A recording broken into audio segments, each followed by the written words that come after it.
But I was running an early internet company in Los Angeles, and we worked together on a project very early on, so I know Mark pretty well. And he's a really good guy. It's somewhat of a surprise that he got into politics because he's really been apolitical most of his life and most of his career. He's always been a practical person. He's always sort of been a institutional Democrat, and he was very disappointed when many of his friends got red pill. And that's one of the reasons of his reaction and his activism. But it's also, he has become more active. He sold his share. Well, he still has a share, but he sold his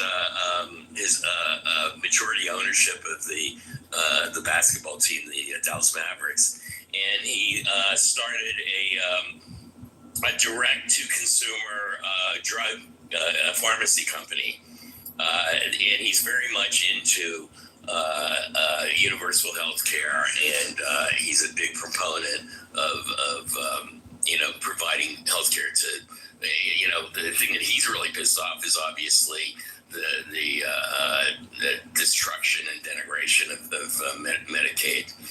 And anyway, so he is a good guy, but he is no raging leftist either. He tends to be a middle-of-the-road institutional Democrat with a slight libertarian, and he is a big proponent of crypto. He's done very well with crypto, as many of us have.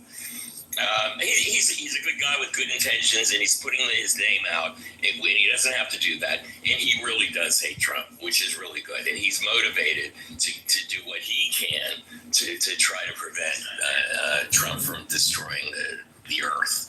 So he's a good guy with good intentions, but he's never going to be a guy. And look, he's going to be pushed back against the progressive side, which is fine. I mean, we're all a big tent there,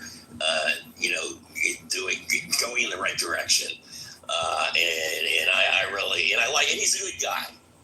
He's a guy who has all of his original friends from college and high school that he hangs around with and plays basketball with.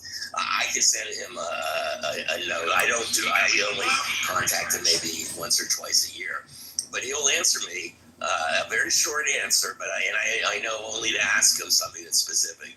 But if I have something specific, he'll answer within usually an hour and a half. It's amazing that he has enough time to do that. But yeah, we all got together and do that. All right, where was I? Let's see, we had Stephanie. Oh, good, Scott. Can I just ask a question? Yeah, go ahead. I'm interested in getting some advice. Okay, I went to the Palantir protest yesterday. It was a little shorter, but kind of the same thing as last time, which is Palantir is the Peter Thiel, Alex, whatever, Karp, or whatever that guy's name is, contractor that sells data and spyware hardware to, all over the world, but the federal government uses it for terrorists, but they also are using it in the ICE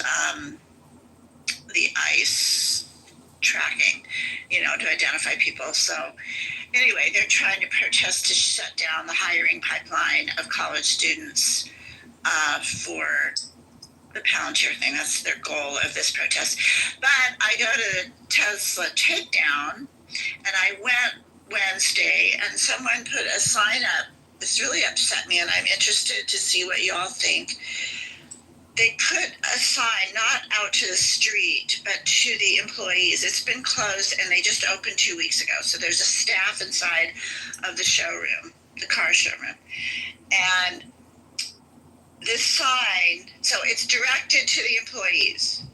And it says, "You work for a Nazi. What does that make you?" And that really upsets me because I feel as if we shouldn't be targeting employees, people that are trying to make a living. They can't control what their CEO does. I just feel as if it's a misdirected thing that is not going to help us move us forward, and accusing people we don't know, that are not on the public record, that are not public figures, regular people that are working a job of being